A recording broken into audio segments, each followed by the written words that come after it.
चलिए आज से हम लोग पढ़ेंगे। हमारा टॉपिक आज का क्या है? फाइलम। नाइडेरिया हो गया था ना पिछले क्लास में, टीनोफोरा पढ़ना है ना। लिख लेंगे फाइलम टीनोफोरा। चौथा नंबर था, सॉरी तीसरा। थर्ड नंबर पॉइंट है टीनोफोरा। टीनोफोरा।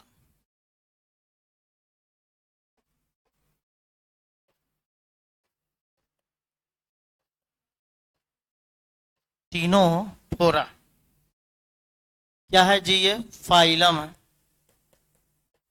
यानी संघ। आज हम लोग पढ़ रहे हैं संघ टीनोफोरा। हेडिंग डालिए, संघ टीनोफोरा। अब इसका जनरल कैरेक्टर हम लोग को देखना है। अभी हम लोग पहले इसका जनरल कैरेक्टर देख लेंगे, तब यूनिक कैरेक्टर की बात होगी। जनरल कैरेक्टर, जनरल कैरेक्टर यानी सामान्य गुण, इनका हम लोग देखेंगे। लिख लेंगे सामान्य गुण। हेडिंग डालेंगे सामान्य गुण। चलिए जनरल कैरेक्टर लिखेंगे, सामान्य गुण। अच्छा, तीनों फोरा में सबसे पहले जनरल कैरेक्टर में आप लोग को बताया गया है क्या क्या होता है, बताया ना जी। सर जनरल कैरेक्टर में सबसे पहले क्या हो जाएगा इसका? बोलिए। ऑर्गेनाइजेशन। ऑर्गेनाइजेशन का मतलब क्या होता है? यानी संगठन, या फिर आप बोलते हैं लेवल ऑफ ऑर्गेनाइजेशन। उसी को बोलते हैं लेवल ऑफ ऑर्गेनाइजेशन। ठीक है, संगठन कौन सा है? Tissue level. संगठन कौन सा है? Tissue level. टिश्यू लेवल का मतलब क्या होता है? सर ऊतक स्तर का संगठन इसमें, ऊतक स्तर का संगठन इसमें पाया जाता है। ऑर्गेनाइजेशन या लेवल ऑफ ऑर्गेनाइजेशन। दूसरे नंबर में क्या हो जाएगा? Germ layer. जर्म लेयर कौन सा होता है? या यानी जनन स्तर। इसमें जनन स्तर कौन सा होता है? या जर्मिनल लेयर उसी को बोलते हैं। कौन सा लेयर हो जाएगा बोलिए? सर ये डिप्लो ब्लास्टिक होते हैं, यानी द्विकोरकी। ठीक है, जनन स्तर या भ्रूणीय स्तर कौन सा होता है? द्विकोरकी होता है, डिप्लोब्लास्टिक होता है। और ये बात आप लोग को पढ़ाया गया है कि डिप्लोब्लास्टिक क्या है या फिर टिश्यू लेवल क्या है, ये पढ़ाना दिए हैं जी। चलिए, अच्छा तीसरे नंबर पॉइंट में आइए। पहला ऑर्गेनाइजेशन हम लोग देख लिए, दूसरा जर्मिनल लेयर, तीसरे नंबर में क्या हो जाएगा? सिमेट्री। सिमेट्री का मतलब क्या होता है? सॉरी, सममिति। अच्छा, इनमें सममिति कैसा पाया जाता है? सर ये रेडियल सिमेट्री वाले होते हैं। रेडियल, रेडियल को हिंदी में क्या कहते हैं? और ये, ठीक है, यानी कि रेडियल सिमेट्री होता है। देखते चलिए साथ ही साथ, ये तीनों फोरा का क्या हुआ? जनरल कैरेक्टर हुआ। क्या जी, बड़ा बैग में हाथ लगा लगा मोबाइल चला रहे हैं? मैसेज आ रहा है क्या कहीं से? बोल दीजिए, अभी क्लास में रहते हैं, पढ़ाई चलते रहता है, डिस्टर्ब नहीं करने के लिए। रात पर डिस्टर्बे होते हैं, दिनों में तो पढ़ने दिया जाए। थोड़ा कभी रिक्वेस्ट क्या करिए ऐसे। ठीक है, हाँ हाथ जोड़ के फुल अक्षत लेके जाइए कभी। माफी मांग लीजिए, इस्तीफा दे बोल दीजिए कि अब इस पद से हम इस्तीफा दे रहे हैं, अब हमको पढ़ाई करना है। ठीक है, चलिए। इसमें क्या हुआ, जैसे ऑर्गेनाइजेशन जो होता है संगठन, इसमें टिश्यू लेवल का होगा। अच्छा, जर्म लेयर जनन स्तर डिप्लोब्लास्टिक होता है, यानी कि द्विकोरकी होता है। असिमेट्री सम्मिति कैसा होता है? और ये होता है, यानी कि रेडियल होता है। अच्छा, उसके बाद क्या हो जाएगा? सिलोम। सिलोम पाया जाता है कि नहीं? नहीं पाया जाता है भाई, और सिलोमेट होता है। पढ़ाया नहीं है आप लोगों को? अगुहीय या अप्रगुहीय, ऑसिलोमेट। सिलोम का हिंदी क्या होता है? प्रगुहा या गुहा। उसके बाद क्या हो जाएगा? जनरल कैरेक्टर में और क्या क्या होता है? शरीर में इनका हैबिट बताइए, यानी आवास। ये कहाँ रहते हैं? एक्सक्लूसिवली, ये टर्म आपका एनसीईआरटी में दिया होगा, एक्सक्लूसिवली। तो एक्सक्लूसिवली मेरीन मेराइन होते हैं ये। एक्सक्लूसिवली मेराइन बोलने का मतलब होता है विशेष रूप से समुद्री होते हैं, विशेष रूप से समुद्री।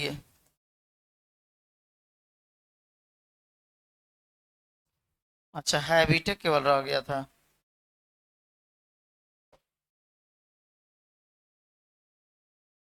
इसको जरा सुधार लीजिएगा, हैबिट केवल हो गया था, हैबिटेट। ठीक है, हैबिटेट कर लीजिए, यानी इनका आवास। वो हैबिट्स मतलब आदत होता है।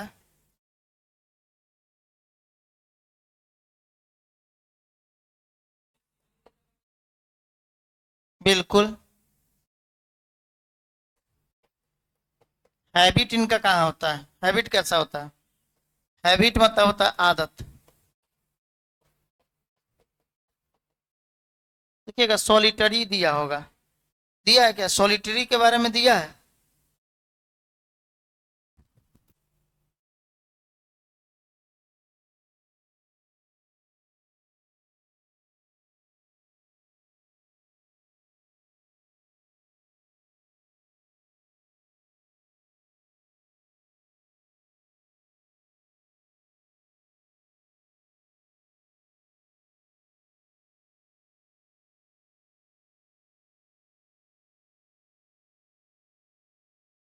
लिख लीजिए, होता है सॉलिटरी और पेलेजिक।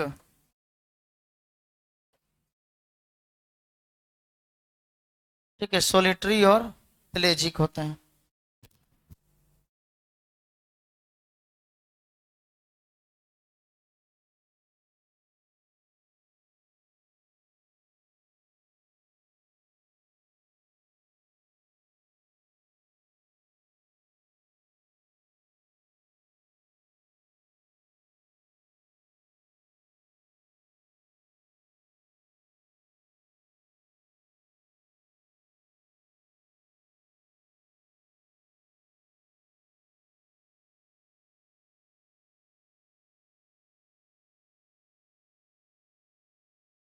ठीक है, चलिए अब लिख लेंगे। इसमें सोलिटरी का मतलब क्या होता है? अकेला रहने वाला। ये अकेले रहता है, अकेले रहने वाला, अकेला रहने वाला। और प्लेजिक मतलब होता है खुले समुद्र में रहने वाला, खुले समुद्र में रहने वाला। खुले समुद्र में रहने वाला, चाहे इसको आप बोल सकते हैं समुद्रीय।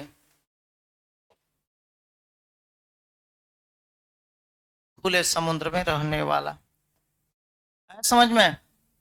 ये सब इनका कैरेक्टर है, जनरल कैरेक्टर है ये सब। इनमें संगठन टिश्यू लेवल का होता है, जर्म लेयर डिप्लोब्लास्टिक होता है, सिमेट्री रेडियल होता है, सिलोम जो है असिलोमेट होता है, हैबिटेट आवास जो एक्सक्लूसिवली मेरीन होते हैं, यानी कि विशेष रूप से ये समुद्रीय होते हैं, समुद्र में रहते हैं। इनका आदत क्या है कि अकेले रहते हैं, सोलिटरी होते हैं, और पेलेजिक होते हैं, यानी खुले समुद्र में रहते हैं। ये दोनों इनका ये हैबिट हो गया, आदत हो गया, इसको भी लिख लीजिएगा। अच्छा, नेक्स्ट पॉइंट जो है 7वें नंबर में, इनका डाइजेस्टिव सिस्टम की बात करें। इनमें डाइजेस्टिव सिस्टम पाया जाता है क्या? पाचन तंत्र पाया जाता है? नहीं सर, अनुपस्थित होता है। पाचन तंत्र क्या होगा सर? ऑब्सेंट होगा, यानी इनकम्प्लीट होगा, अनुपस्थित। इसी को हम लोग लिख लेंगे। इसमें पाचन तंत्र, जिस तरह हम लोगों में पाचन तंत्र होता है जिसके द्वारा हम भोजन को पचाते हैं, भोजन को तोड़ते हैं, तो ये इनमें नहीं पाया जाता। यानी ये बात याद रखना है कि इसमें पाचन तंत्र नहीं होता है। ठीक है, डाइजेस्टिव सिस्टम नहीं होगा। अच्छा, उसके बाद 8वें नंबर में सर्कुलेटरी सिस्टम की अगर बात करें, सर्कुलेटरी सिस्टम, सर्कुलेटरी सिस्टम का मतलब होता है परिसंचरण तंत्र। पाया जाता है क्या? ओपन टाइप पढ़ाए हैं? परिसंचरण तंत्र खुले प्रकार का होता है, तो जब खुले प्रकार का होगा तो मतलब ये भी ऑब्सेंट में ही मानेंगे, ठीक है, यानी अनुपस्थित होता है इसमें भी। आप चाहे तो ओपन टाइप भी लिख सकते हैं, खुले प्रकार का भी लिख सकते हैं, या फिर आप चाहे तो अनुपस्थित भी लिख सकते हैं। अनुपस्थित होता है यानी नहीं होता है, ठीक है, ये बात याद रखिएगा। पाचन तंत्र इसमें अनुपस्थित होता है, ठीक है, डाइजेस्टिव सिस्टम इसमें अब्सेंट होगा। अच्छा, सर्कुलेटरी सिस्टम इसमें अब्सेंट होगा। सर्कुलेटरी सिस्टम जैसे कि हम लोगों में सर्कुलेशन के लिए यानी कि ब्लड के सर्कुलेशन के लिए रुधिर वाहिकाएं होती है, यानी कि ब्लड वेसल्स होते हैं, यानी अलग अलग नलिकाएं होते हैं। आप लोग को पढ़ाया गया ब्लड वेसल्स में वेन आता है, नस, कैपिलरीज आता है, पता है, और आर्टरीज आता है, तो ये सब आप सबको बताया गया है। यानी कि धमनी, शिराएं, कोशिकाएं, ये सब क्या है, हम लोग के शरीर में रक्त को एक जगह से दूसरे जगह ले जाने का काम करते हैं, लेकिन इनमें नहीं होते हैं। इनमें सीधे हृदय से निकलने वाला ब्लड जो है पूरे बॉडी में ऐसे ही प्रवाहित हो जाता है, डायरेक्ट प्रवाहित हो जाता है। वो किसी विशेष रूप से अलग अलग अंगों के द्वारा, अलग अलग वाहिकाओं के द्वारा प्रवाहित नहीं होता है। बस समझ में आया? तो उसको सर्कुलेटरी सिस्टम, यानी यहाँ सर्कुलेटरी सिस्टम क्या होगा, नहीं पाया जाता है। यानी ओपन टाइप भी बोल सकते हैं, या इसी को आप बोल दीजिएगा कि इसमें नहीं पाया जाता है। बोलिए नेक्स्ट पॉइंट क्या हो जाएगा, सॉरी कहाँ गया,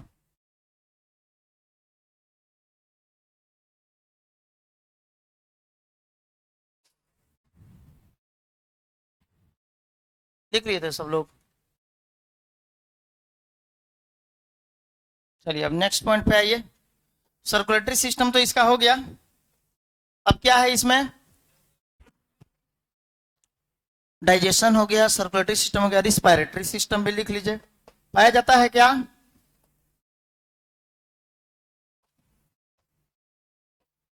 रिस्पायरेटरी सिस्टम। रिस्पायरेटरी सिस्टम का मतलब क्या होता है, श्वसन तंत्र, श्वसन तंत्र। इसमें श्वसन तंत्र क्या होता है, नहीं पाया जाता है सर, अब्सेंट होता है। श्वसन तंत्र भी अनुपस्थित होता है। जैसे हम लोगों में सांस लेने के लिए विशेष प्रकार का अंग जैसे फेफड़ा होता है ना, इनमें ये चीजें नहीं होता है, ठीक है। चलिए लिख लिए। अच्छा, इसको हम लोग एक नए नाम से जानते हैं, जिसको हम लोग बोलते हैं सी वालनट, समुद्री अखरोट के नाम से किसको जाना जाता है, याद रखिए, क्वेश्चन ऐसे पूछता है, सी वालनट। एक बात ऐसे, या इसको हम लोग अलग लास्ट में लिख लिया जाएगा, बस समझ में। या कॉम्ब जेली, कॉम्ब जेली के नाम से इसी को जानते हैं, कॉम्ब जेली, या इसको हम लोग बोलते हैं क्या, सी वालनट, यानी समुद्री अखरोट। पहले 10वां नंबर पॉइंट क्या हो जाएगा, बोलिए, रिप्रोडक्शन। अब नेक्स्ट पॉइंट इसका रिप्रोडक्शन की बात करें। जनन कौन सा होता है इसमें, जनन सेक्सुअल या असेक्सुअल, सेक्सुअल रिप्रोडक्शन करता है।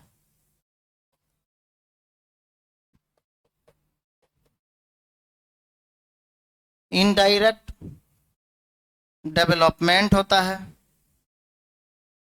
या इधर लिख देते हैं इनकम्प्लीट, सॉरी इनडायरेक्ट डेवलपमेंट होगा, इनडायरेक्ट डेवलपमेंट होगा।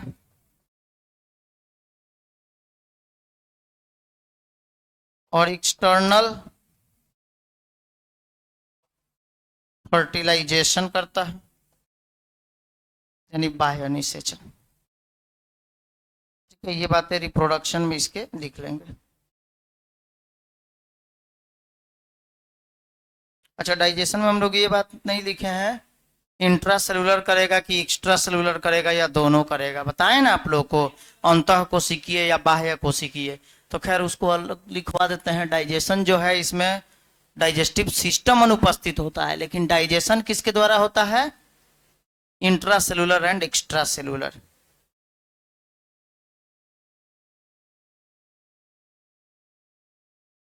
यानी डाइजेस्टिव सिस्टम उसी को बोलिएगा इनकम्प्लीट, कंप्लीट नहीं होगा।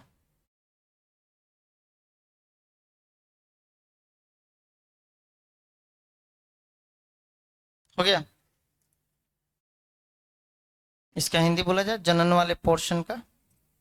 अच्छा, ये बाइसेक्सुअल होते हैं या यूनिसेक्सुअल?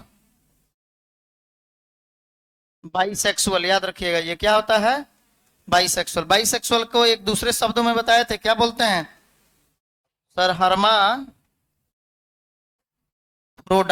क्या बताए थे? हर्माफ्रोडाइट, उभयलिंगी।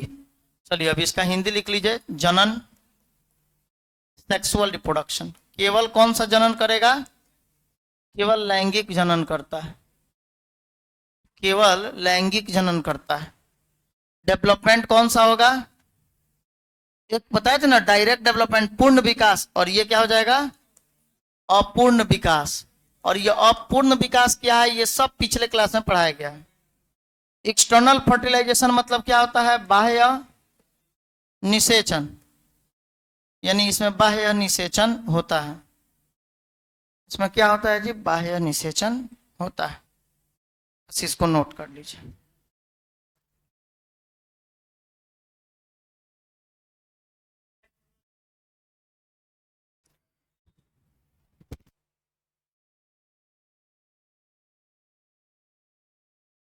नहीं, इसको एक मिनट रुकिए रुकिए रुकिए,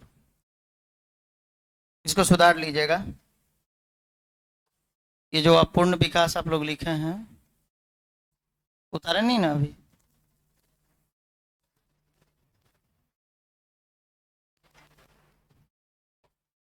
इसको अप्रत्यक्ष कर दीजिए।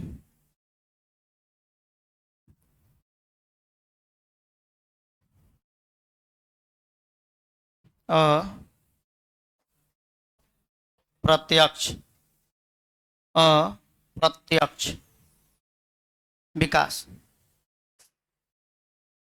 बताए हैं। अप्रत्यक्ष विकास और प्रत्यक्ष विकास का मतलब समझ में आता है? बताएं, अगर मान लीजिए कोई जीव, जैसे मेढक के बारे में आप देखे होइएगा, मेढक अपने बच्चे को जो अपने संतान को जो उत्पन्न करता है, क्या जो संतान उत्पन्न होता है वो मेढक के समान दिखता है? नहीं सर, पहले वो लार्वा के अवस्था में रहता है, लार्वा अवस्था में। लार्वा अवस्था के बाद तब वो डेवलप होकर मेढक के रियल अवस्था में आता है, यानी एडल्ट अवस्था में मेढक जैसा दिखाई देता है। पहले जैसे नहीं सुने, बिंग मछली का नाम सुने होइएगा, तो पहले वो मछली के रूप में होता है, तब बाद में जाकर वो मेढक का रूप लेता है। ठीक है, तो उसी तरह से ये बात याद रखेंगे। तो अगर डायरेक्ट जैसा हम लोग का जो निर्माण होता है, हम मनुष्य, जब मनुष्य का संतान उत्पन्न होता है तो डायरेक्ट मनुष्य के समान ही संतान उत्पन्न हो जाएगा। लेकिन इसमें जो संतान उत्पन्न होता है, ये पहले मछली के रूप में उत्पन्न होता है, जैसे बताया था आपको मेढक में। तो उसी तरह इसमें भी क्या होगा, इसके पहले लार्वा अवस्था बनता है, तब एडल्ट अवस्था बनता है। तो जिसके विकास में दो अवस्था हो, पहले लार्वा तब एडल्ट, तब उसको कहेंगे इनडायरेक्ट डेवलपमेंट। और जिसमें अगर मान लीजिए सीधे एडल्ट अवस्था में, मतलब जिस तरह माता पिता उनके हैं वैसे ही संतान अगर बन गया, तब उसको हम लोग कहेंगे, क्या बोलेंगे? डायरेक्ट डेवलपमेंट कहेंगे, यानी प्रत्यक्ष विकास उसको कहा जाएगा। तो ये इनडायरेक्ट हो जाएगा, अप्रत्यक्ष विकास हो जाएगा। उतार लिए? अच्छा, इसमें जो ऊपर आप लोग डाइजेस्टिव सिस्टम लिखे थे, एक बार फिर देख लीजिए। देखिए, डाइजेस्टिव सिस्टम जो ऊपर में लिखे हुए थे, डाइजेस्टिव सिस्टम इसमें कैसा पाया जाता है? डाइजेस्टिव सिस्टम का मतलब क्या होता है? पाचन तंत्र। तभी बताएं आप लोग को, पाचन तंत्र इसमें कोई विशेष रूप से नहीं होता है, यानी इसमें इसलिए ऑब्सेंट भी लिख सकते हैं, नहीं तो उसी को आप लोग क्या लिखिएगा? इनकम्प्लीट भी लिख सकते हैं। इनकम्प्लीट क्यों लिखेंगे, अपूर्ण क्यों लिखा जाएगा? क्योंकि उसमें माउथ और एनस के लिए बस एक ही छिद्र होता है, यानी मुख के लिए और मल द्वार के लिए, मतलब उसी रास्ता से वो खाता भी है और उसी रास्ते से निकालता भी है। तो जब एक ही छिद्र हो जिससे खाना भी खाए, भोजन भी करे और अपशिष्ट पदार्थ को निकाले भी, तब उसको हम लोग इनकम्प्लीट कहते हैं। इनकम्प्लीट बोल दिए, इसका मतलब ये हुआ कि उसमें डाइजेस्टिव सिस्टम यानी कि पाचन तंत्र नहीं पाया जाता। बात समझ में आ गया, यानी कि पाचन तंत्र उसमें नहीं पाया जाता है। अच्छा, तो फिर इसमें पाचन होगा कैसे? तो याद रखेंगे, इंट्रासेलुलर एंड एक्स्ट्रा सेलुलर दोनों तरह के पाचन होता है। एक्स्ट्रा सेलुलर, इसका मतलब क्या हुआ कि इसमें इंट्रा सेलुलर और एक्स्ट्रा सेलुलर दोनों होता है, यानी कि कोशिका के अंदर भी क्या होता है, कोशिका के अंदर भी पाचन होगा और कोशिका के बाहर भी होगा, यानी इसमें अंतः श्वसन तथा अंतः पाचन तथा बाह्य अंतः कोशिकीय तथा बाह्य कोशिकीय पाचन दोनों होता है, ये बात लिख लेंगे। अंतरा कोशिकीय और बाह्य, जैसे बॉडी के अंदर एक तरह का डाइजेशन होना और एक बॉडी के बाहर डाइजेशन होना, ये हुआ। नहीं समझे?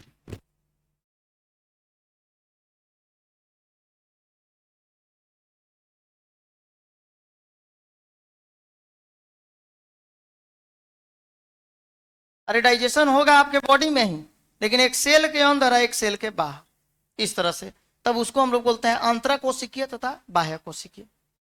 हिंदी लिख लिए। पाचन तंत्र में लिख लेंगे अपूर्ण। पाचन तंत्र में इसमें क्या हो जाएगा, ये अपूर्ण हो जाएगा। और अंतरा कोशिकीय,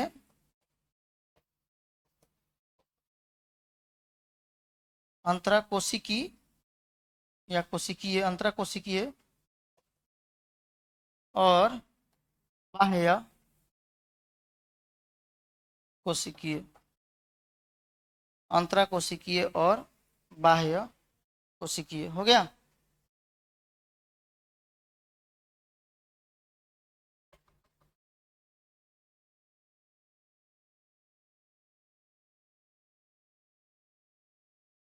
अच्छा, इनमें एक क्षमता होता है, they have ability to emit light from their body. इनका अभी यूनिक कैरेक्टर पे आइए। ये सब जनरल कैरेक्टर था, यानी कि ये सामान्य गुण था इनका। अब इनका कुछ अद्भुत गुण देखेंगे हम लोग। यूनिक कैरेक्टर, यूनिक कैरेक्टर का मतलब क्या होता है, अद्भुत गुण। अद्भुत गुण। अब इनका अद्भुत गुण क्या होता है, यानी कि इनका यूनिक कैरेक्टर क्या होता है। तो सर इनका यूनिक कैरेक्टर होगा, पहला नंबर में लिख लेंगे, they emit light from their body. यानी दे इमिट मतलब निकालना। दे इमिट लाइट फ्रॉम कहां से, फ्रॉम बॉडी। ठीक है, they emit light from their body, यानी कि अपने शरीर से लाइट को, प्रकाश को बाहर निकालते हैं, प्रकाश को बाहर निकालते हैं। दिस फेनोमेनन इज कॉल्ड, इस फेनोमेनन को क्या कहते हैं, इस घटना को, this phenomenon is called bio luminescence.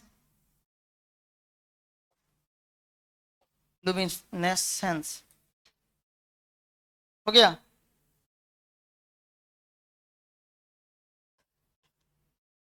Luminescence,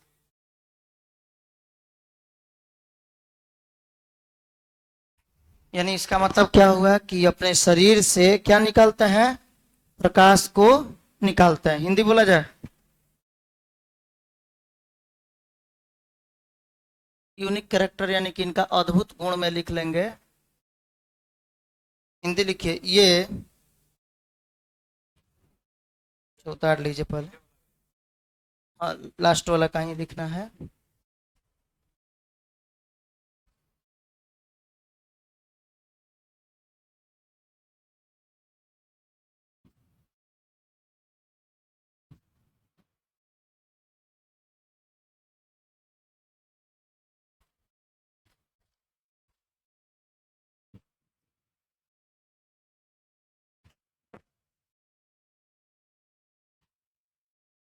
हो गया।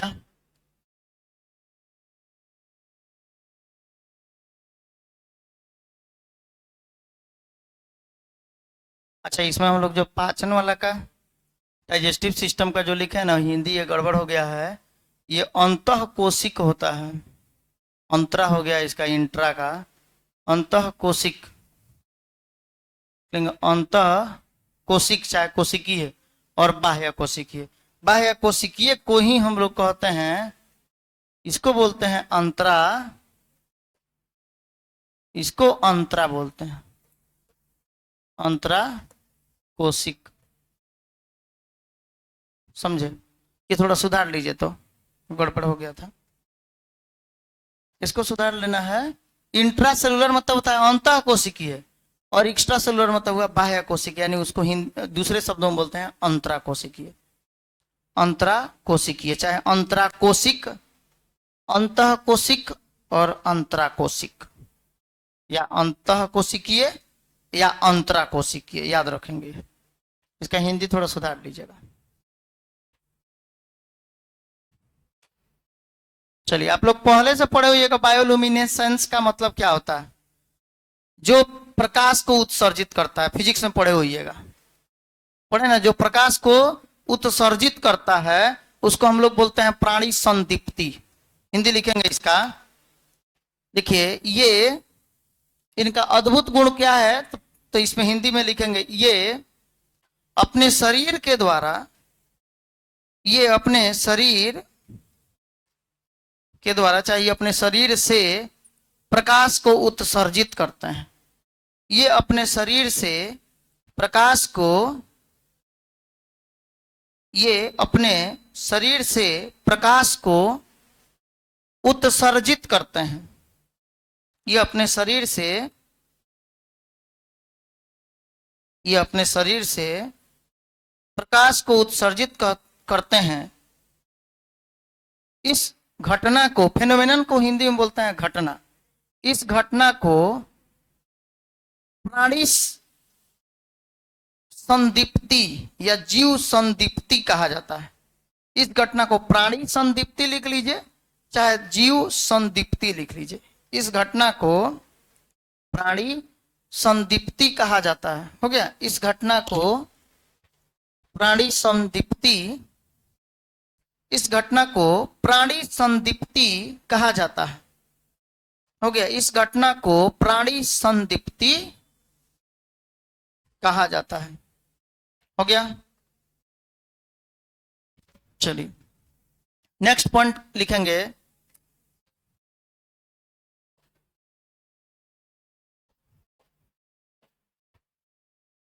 टीनोफोरा। देखिए ctenophora, ctenophora are also called, अच्छा इज कर लीजिए, टीनोफोरा इज ऑल्सो कॉल्ड, इसको कुछ और नाम से भी हम लोग जानते हैं। कौन कौन? जैसे सी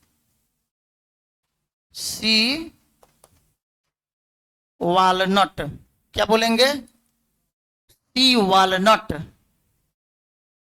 सी वालनट, या कॉम्ब जेली, जेली यानी कंकाल जेली। हो गया? Ctenophora is also called sea walnut, समुद्री अखरोट या कंकाल जेली के नाम से भी जाना जाता है।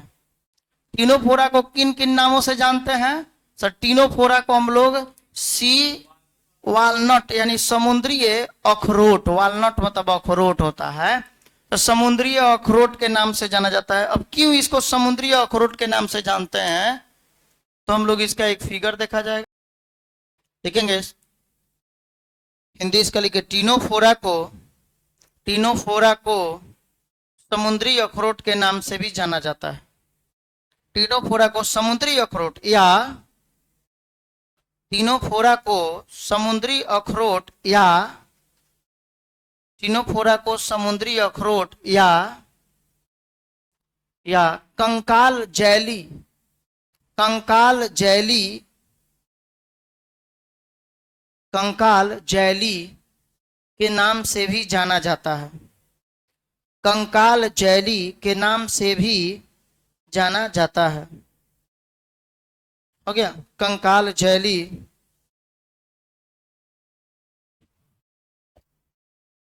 कंकाल जेली और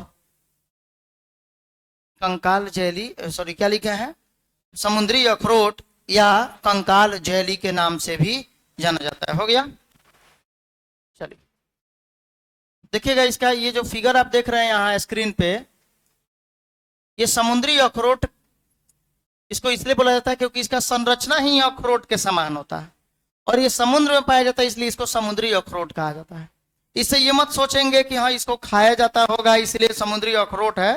ठीक है, चलिए अब इसका एक फिगर पहले इसको ड्रॉ कर लीजिए, इस फिगर को एक बार बना लेंगे। हाँ, और ये इसका एग्जाम्पल है टीनोफोरा का, जिसका नाम है, ये फिगर जो दिख रहा है इसका नाम है प्ल्यूरोब्रैकिया। प्ल्यूरोब्रैकिया और टीनोप्लाना, ये दो इसका एग्जाम्पल है। पहले इसको आप लोग उतार लीजिए, इस फिगर को उतारिए।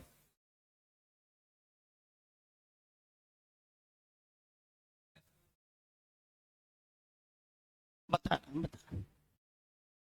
कॉम्ब प्लेट, इसमें कॉम्ब प्लेट होता है, हम समझा देते हैं उसको, पहले नोट करिए ना।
लिख लिए।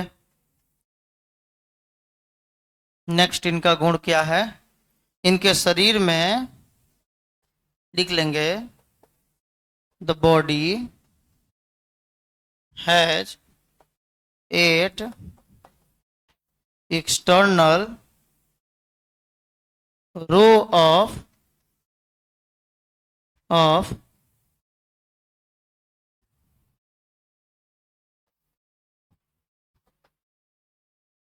the body has 8 external row of ciliated comb plates, जो क्या चीज में मदद करता है, which helps in लोकोमोशन, ये बात याद रखेंगे, लोकोमोशन यानी इनके गति करने में मदद करता है कॉम्प्लेट, यानी कि इनके शरीर में 8 बाह्य कंकाल पटिका का रो होता है, ठीक है, जो उनको गति में मदद करता है। इसको नोट करिए, हो गया।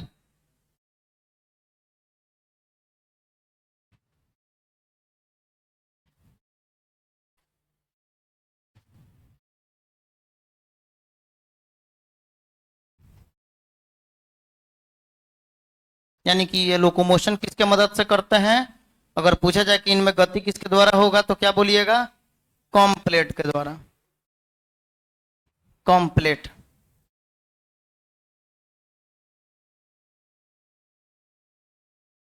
कोई अंतर नहीं है। लोकोमोशन लोकोमोटिव एक ही होता है। लोकोमोशन मतलब होता है गति करना, लोकोमोटिव जो गति करते हैं, एक ही बात हुआ। अब लिखेंगे, देखिए इनके शरीर में, इनके शरीर में 8, इनके शरीर में 8, इनके शरीर में 8 बाह्य पक्षमाभी, सिलिएटेड मतलब पक्षमाभी होता है। इनके शरीर में 8 बाह्य पक्षमाभी कंकाल पट्टिकाएं होते हैं। इनके शरीर में 8, इनके शरीर में 8 बाह्य पक्षमाभी कंकाल पट्टिकाएं होते हैं। कंकाल पट्टिका, कॉम्प्लेट को हिंदी में क्या बोलते हैं? कंकाल पट्टिका। ठीक है, कंकाल पट्टिकाएं होते हैं जो उन्हें गति करने में मदद करते हैं, जो उन्हें गति करने में मदद करते हैं, जो उन्हें गति करने में मदद करते हैं। तो जो रो आप देखे हैं, लंबा लंबा सा जो निकला हुआ रो आप जो देखे हैं, वो सिलिएटेड कॉम्प्लेट है। यानी कि सिलिएटेड कॉम्प्लेट मतलब हो गया कि वो पक्षमाभी ये कंकाल पट्टिका है। पक्षमाभी कंकाल पट्टिका होते हैं जो उनको गति करने में मदद करते हैं। पक्षमाभ की मदद से ये गति करते हैं। ठीक है, तो याद रखेंगे इनमें लोकोमोशन किसके मदद से होगा? कॉम्प्लेट के मदद से होगा। चलिए दो को एग्जाम्पल इसमें लिख लेंगे। इसका 2 एग्जाम्पल दिया हुआ एनसीईआरटी का, उसको लिख लेना है। इसका एग्जाम्पल,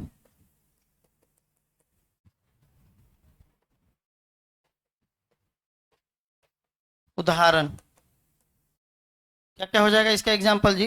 पहला नंबर में प्लूरोब्रैकिया,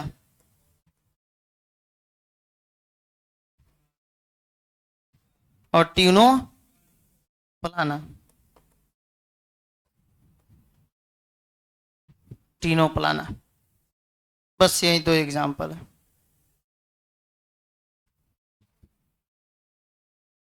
प्लूरोब्रैकिया और Ctenoplana. Pleurobrachia, pleuro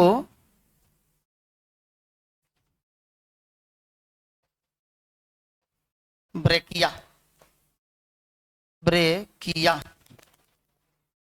pleuro brachia और टीनो, टीनो प्लाना हो जाएगा। टीनो प्लाना लिख लेंगे, प्लूरो ब्रेकिया और टीनो प्लाना। प्लूरो ब्रेकिया और टीनो प्लाना। चलिए ये आपका टीनोफोरा जो है कंप्लीट हो गया। अब इसमें कोई विशेष बातें नहीं है, बस ये आपको याद कर लेना है। सबसे पहले इसके बारे में आप क्या देखें कि सर इसको हम लोग समुद्री, पूछा जाता है क्वेश्चन में, समुद्री अखरोट के नाम से किसको जाना जाता है? तो याद रखेंगे टीनोफोरा को। ठीक है, समुद्री अखरोट के नाम से जाना जाता है, यानी कि समुद्र के अखरोट के भांति ये दिखाई देता है, प्रदर्शित होता है। अच्छा, उसके बाद टीनोप्लाना, सॉरी, फिर उसके बाद इसमें एक और, इसको कॉम्ब जेलीज के नाम से भी जाना जाता है। कॉम्ब जेलीज का मतलब क्या होता है? कंकाल जेली। कंकाल जेली के नाम से किसको जाना जाता है?